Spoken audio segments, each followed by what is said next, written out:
Off the top tonight, the March for Our Lives was a big success yesterday, and now all the participants are on their way back home. So many people from South Florida, they went to Washington, D.C. for that rally. Local 10 News reporter Ian Margol, he's live at FLL awaiting their return. Ian. Andrew, Nicole, those marches happened all throughout the entire world yesterday, but this movement started here in Broward County, and so many of those students, parents, teachers, they went to D.C. Today, we're expecting them to come back home.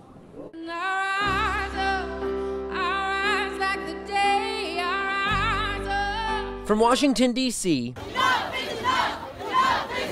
to Parkland and even Miami Beach, hundreds of thousands of people went out to support the March for Our Lives on Saturday.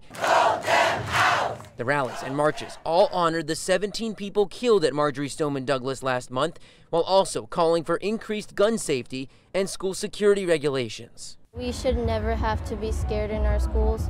We should never have to fear that one day there's going to be a gun pointed at our head. I would give everything to have one more day, one more hour, one more second with the sweetest boy in the world. Not one additional child shall fall victim to the insanity that the gun manufacturers have over our country. Marchers from South Florida made the trip to Washington, D.C., knowing they would be part of something that would go down in history. Welcome to the revolution. And so the first flight we are expecting to come in will land at about 5:45. The second one will follow shortly afterward. We're going to try to speak to as many of those marchers as possible. We'll hear from them coming up tonight at 11. We're live at Fort Lauderdale Hollywood International. Ian Margol, Local 10 News. Thanks, Ian. Well, now that the March for Our Lives is over, the big question is, what's next? Will the dramatic speeches, the celebrity support, and the huge turnout across the country and the world lead to real change? Students and advocates speaking out. A generation all too familiar with the threat of mass shootings, hoping to put an end to gun violence. Students who lost friends, parents who fear for their children, marching in Washington, D.C. and in 800 cities around the world. We have been fighting. We've been fighting since Columbine, since Sandy Hook, since Pulse.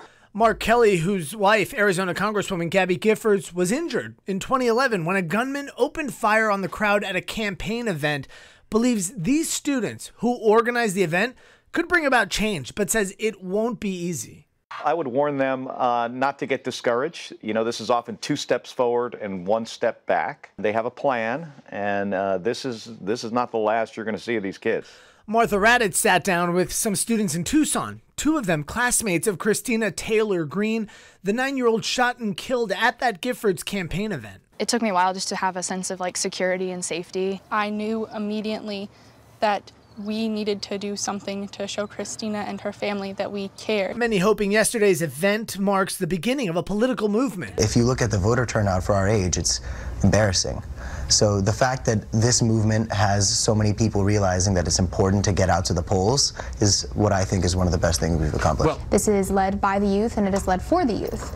And if we can encourage these people to take action, to be participating in our society, in our politics, then that's going to encourage our voters to actually turn out. The message to politicians clearly: do something or else.